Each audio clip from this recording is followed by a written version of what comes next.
Êxodo, capítulo 19. No terceiro mês, depois da saída do país do Egito, naquele dia, os israelitas chegaram ao deserto do Sinai. Partiram de Rafidim e chegaram ao deserto do Sinai e acamparam no deserto. Israel acampou lá, diante da montanha.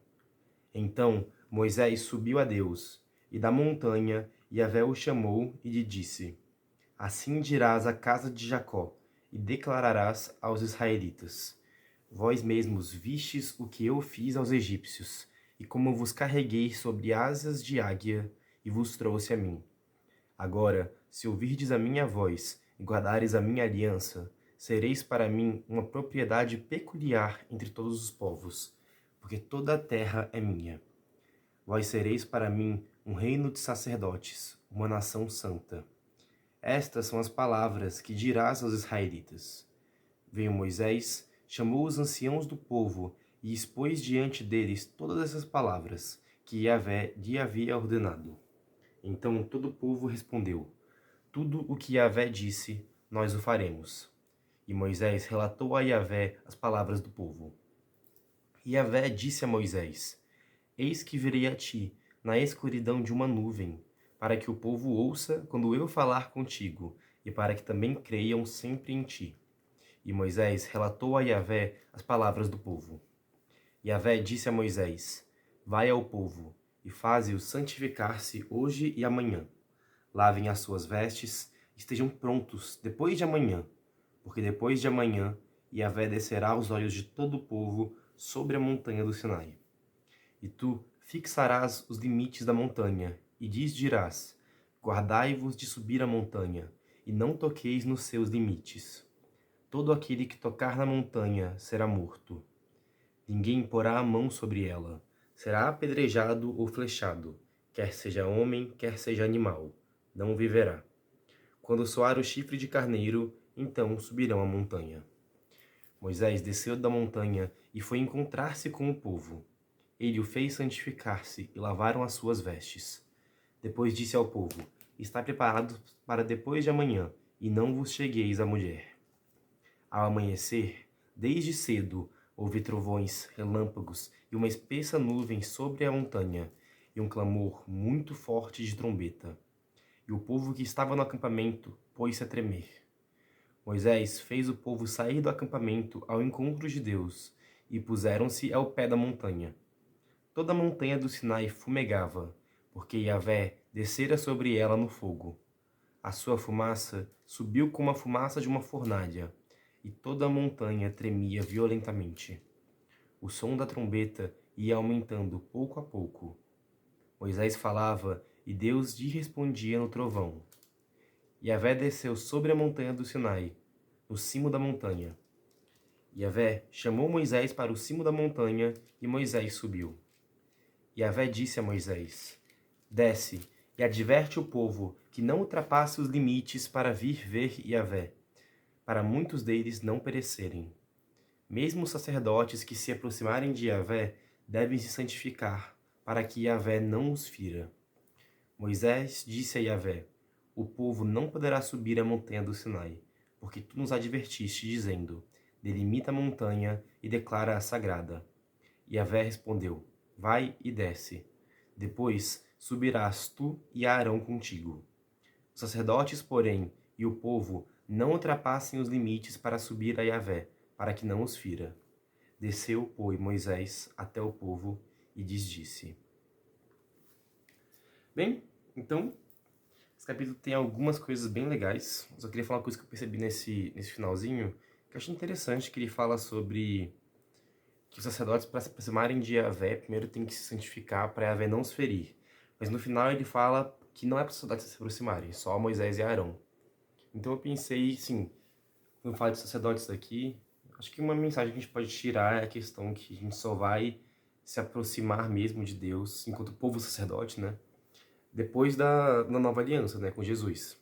Que aí, com isso, enfim, poder se aproximar da montanha, né? Mas enfim, eu vou explicar isso melhor daqui a pouquinho. Antes disso, umas coisas legais desses primícias, que aqui está sendo então colocada a base teórica, teológica da Antiga Aliança. Não só com os patriarcas, mas agora é realmente com todo o povo.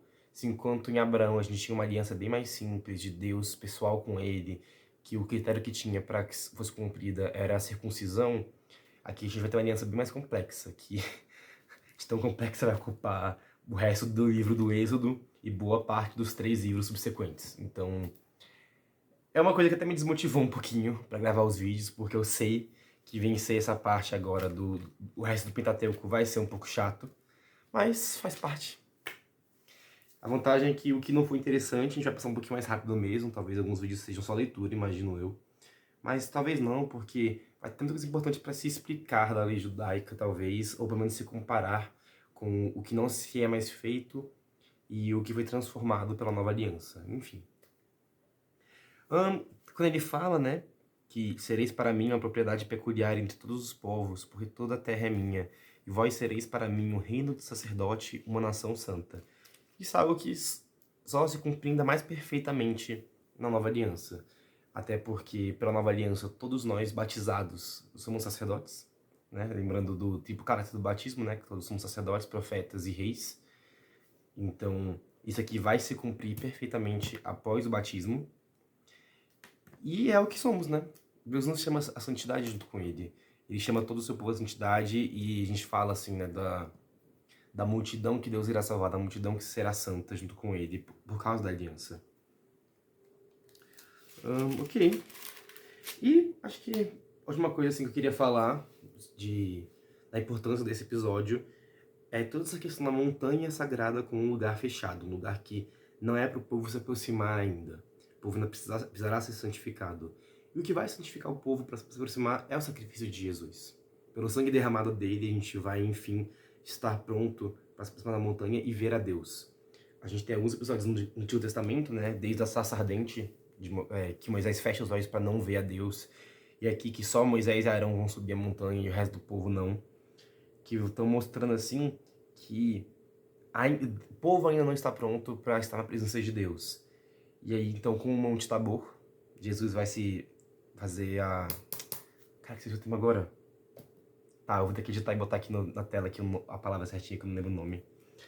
Mas vai se mostrar para os discípulos que estavam ali junto com ele, né? E mesmo assim não é algo muito público. É algo que poucas pessoas viram, mas que estava ali prefigurando algo que iria acontecer no Calvário. Porque aí sim, no Calvário, muitas pessoas estavam lá para ver e nós vemos toda a missa, o mesmo sacrifício acontecendo, a mesma presença real de Deus ali. E aí, enfim, nós subimos a montanha de Deus. Afinal, quando Jesus morre, a cortina do templo se parte ao meio. E o que é isso? Quer dizer que a cortina é o que separava o povo dos sacerdotes enquanto ocorriam os sacrifícios. O povo não via o altar do sacrifício, porque era atrás da cortina. Então, quando Jesus morre, ele rasga a cortina do templo. E agora o povo está ali, junto dos sacerdotes, ou melhor ainda, sendo também sacerdote e participando do mesmo sacrifício de Jesus.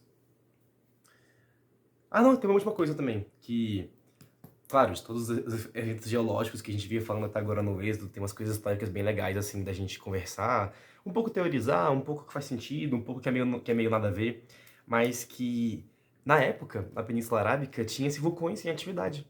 Geologicamente sabe-se disso. Então, faz sentido que essa teofania que acontece no final do capítulo, da montanha que começa a fumegar e tremer, parece muito uma erupção vulcânica. Então, possivelmente, houve um episódio, assim, que foi se lido como um momento sagrado muito importante para os hebreus, né? E assim, caraca, que assustador mesmo pra eles saindo do Egito e, pô, passando no meio do deserto, sei lá quanto tempo aqui. Mentira, sabe sim, são 3 meses, mas enfim. Quanto tempo quiseram ficar no deserto, né? E aí, do nada eles passam, tá o vulcão lá, pegando fogo e tremendo. Doideira. Por hoje é isso. Um PS bem rápido no final do capítulo que fala assim: desceu, pois, Moisés até o povo e lhe disse. E acaba assim o capítulo, né? Isso não é uma introdução no próximo capítulo, não tem nada a ver, tipo, esse fim dessa frase, como se, o que Moisés disse aqui no próximo capítulo. Não, isso aqui na verdade é um versículo que é interrompido porque, como eu vi aqui na nota da rodapé, né, da Bíblia de Jerusalém, é que em algum momento inseriu-se o decálogo, que é os 10 mandamentos, no lugar que estão agora, que é o próximo capítulo. E aí, provavelmente moveu-se para cá e aí se perdeu a continuação dessa frase. Acham que isso vai ser continuado no versículo 18, próximo capítulo, que é uma fala de Moisés, mas não é uma conclusão exata do raciocínio que estava sendo desenvolvido no final do capítulo 19. Então, assim, isso são consequências do fato de que esses livros foram escritos, primeiro, muito tempo depois dos fatos narrados, assim, coisa de centenas de anos até, depois do que aconteceu aqui. Então, o livro do Êxodo provavelmente foi escrito, assim, bem depois já na história de Israel, eles já terem se estabelecido, né? E também de que esses livros foram traduzidos muito tempo depois deles terem sido escritos. Então, houve alterações feitas por quem escreveu, houve alterações feitas porque pode-se ter perdido um versículo ou outro por causa do jeito como os textos eram trabalhados. Pô, nosso povo de Israel passa por muita coisa na antiguidade, desde da Babilônia, todos os ataques pelos povos ao redor e depois pelos romanos, a destruição do templo várias vezes. Então, algumas coisas dos escritos originais que o povo de Israel recebeu ou escreveu não se sabe mais como eram ou onde estão. Mas muita coisa ainda foi guardada, afinal, isso aqui não é pouca coisa não.